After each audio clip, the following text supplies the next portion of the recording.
안녕하세요. 세상의 지식을 지혜꽃으로 아름답게 꽃피우다. 부다의 웰싱킹 덕원입니다.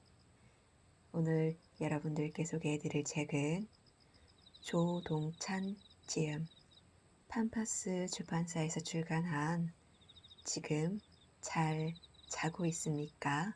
입니다. 그동안 미처 몰랐던 잠에 관한 오해와 진실이 밝혀집니다. 보약을 뛰어넘는 만병통치약, 잠을 이야기하다. SBS 의학 전문 기자 조동찬이 그동안 미처 몰랐던 잠에 관한 오해와 진실을 밝히는 지금 잘 자고 있습니까? 이 책은 우리가 간과했던 잠의 중요성과 필요성에 많은 의미와 비밀이 숨어 있다는 것에 주목한 책으로 학술적 근거를 토대로 잠이란 무엇이며 잠이 사람에게 과연 어떤 영향을 미치는지 알아보고 잠에 관한 지식과 궁금증을 알기 쉽게 풀어낸 책입니다. 지나친 수면 부족으로 빛에 시달린 경험이 있는 저자는 수면 부족이 야기하는 위험성을 결코 가벼이 넘겨서는 안 된다고 강조하며 잠이 우리 몸에서 얼마나 중요한지 설명하고 있습니다. 누군가는 잠을 조금만 자도 충분히 살 수 있다고 하고 깨어있는 시간에 비해 잠은 자투리 시간을 때우는 용도 혹은 불필요하고 게으른 사람의 상징처럼 언급되기도 하지만 수많은 질병의 원인으로 수면 부족이 거론된다고 이야기하면서 우리가 평소 놓치고 있었던 잠에 관한 이해와 오해, 과학적, 문화적 의미 등을 일깨워주는 책입니다. 아주 흥미로운 주제들로 많은 이야기들을 해주고 있는데요. 그 중에 몇 가지 이야기만 함께 하도록 할게요. 빛이 어둠을 만들고 어둠이 빛을 완성한다. 유명한 물리학자들이 빛이 입자인지 파동인지 논쟁을 벌였던 기록을 들여다보는 일은 꽤 재미있다. 그들의 기록을 해설한 누군가의 글을 읽는 것이지만 떨어지는 사과로 만류 인력을 알아내는 천재 과학자 뉴턴은 빛을 입자라고 생각했다. 에테르 입자가 가득한 공간에 빛을 통과시키고 에테르 입자들이 떨리는 것을 관찰했다. 에테르 입자들이 떨리는 이유는 어떤 입자가 에테르 입자와 부딪혔기 때문이고 그렇다면 빛이 입자일 수밖에 없다고 판단한 것이다. 천재의 눈에는 보이는 현상이 죄다 원리다. 어쩌면 별을 좋아했던 뉴턴은 빛이 입자라는 생각을 진작부터 했을지도 모른다. 먼 곳에서 출발한 별빛이 정확하게 지구까지 도달하려면 직진해야 하는데 그 당시 지구상에서 관찰되었던 파동은 멀리 갈수록 퍼지는 것들이었으니까. 커피상과 똑같은 19세기 영국 과학자 맥스웰은 애중 슬릿에 의한 간섭 실험을 통해 빛은 파동이라고 주장했다. 빛이 직진하는 입자라면 중간에 빛이 통과할 수 없는 장애물을 만났을 때 거기서 멈춰야 한다. 그런데 빛의 이분은 빛 차단 장애물 바로 뒷면에서도 나타난다. 이는 빛이 출렁이는 파동이라야 가능한 일이다. 천재 과학자 뉴턴은 뒤집은 맥스웰 빛은 파동이다라는 그의 이론도 20세기 최대 슈퍼스타 아인슈타인에 의해 수정되어야만 했다.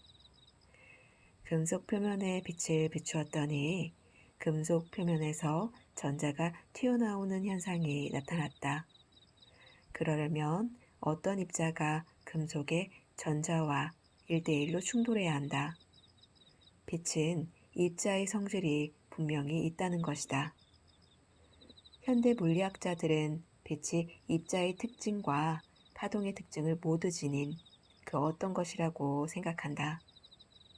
흥미롭게도 빛이 입자의 성질을 나타날 때는 파동의 특징이 완전히 사라지고 반대로 파동의 역할을 할 때는 입자의 모습이 숨는다. 둘 다 빛의 특성이지만 서로 배타적이다. 서로 섞이지 않는 특성이 하나의 존재를 구성하는 신비로운 그 무엇이다. 현대 물리학의 발전으로 빛의 이중적인 실체가 드러나듯이 현대 의학이 밝혀낸 빛이 사람에게 미치는 영향도 이중적이다. 빛이 피부막을 통해 피부 속 염색체에 영향을 주는 것은 파동의 특징인데 반해 피부 내부에서 빛이 광자를 열 에너지로 바꾸는 광보호 효과는 입자의 특징이다. 예를 들어 흑색종이라는 악성 피부암은 파동 형태의 빛이 피부 세포 속으로 파고들어 염색체를 변환시킨 결과이다.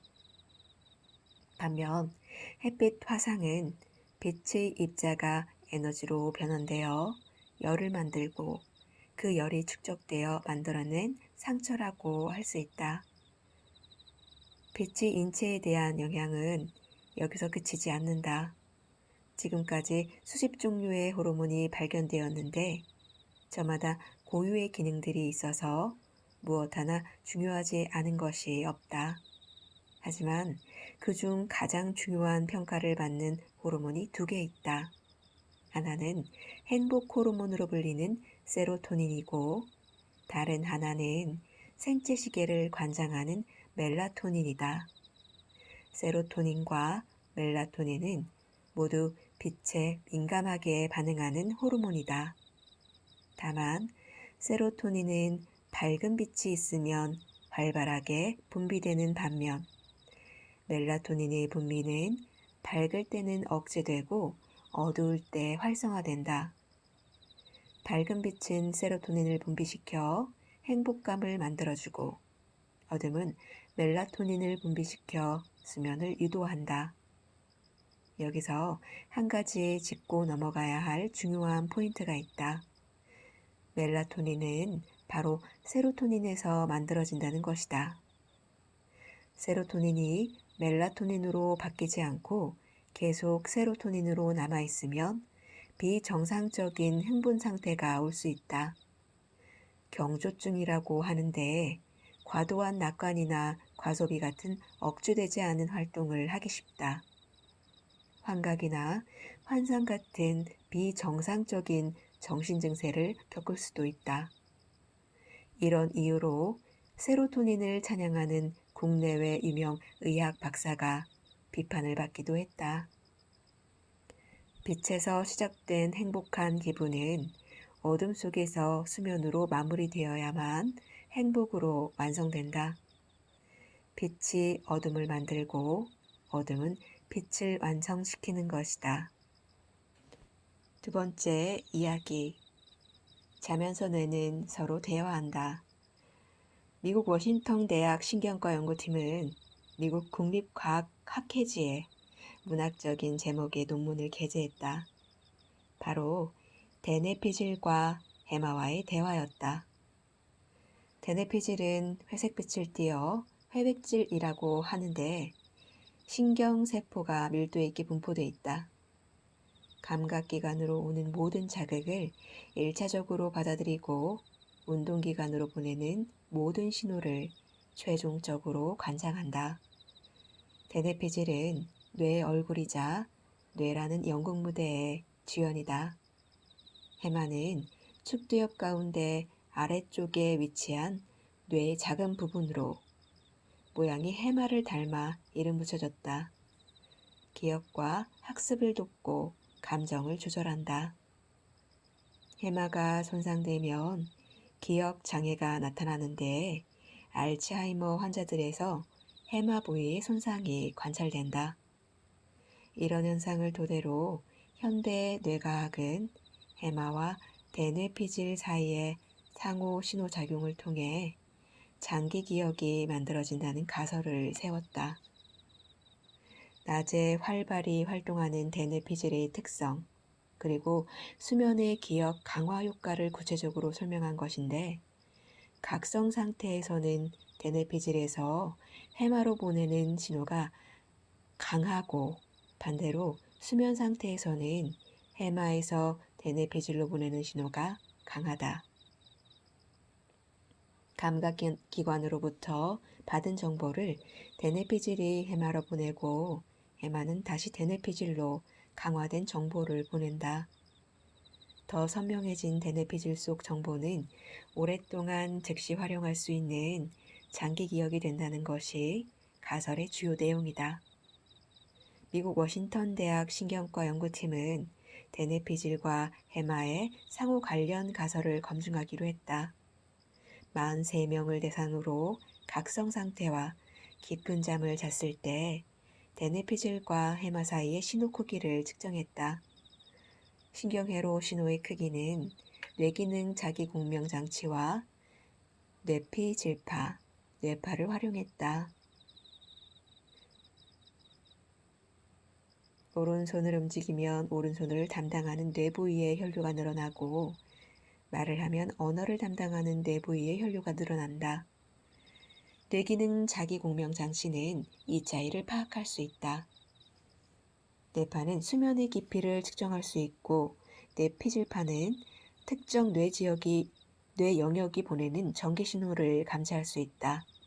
다만 뇌기능 자기공명장치 뇌파와는 달리 뇌피질파는 머리뼈를 열고 뇌 안에 직접 전자장치를 부착해야 하는 매우 공격적인 검사 도구다.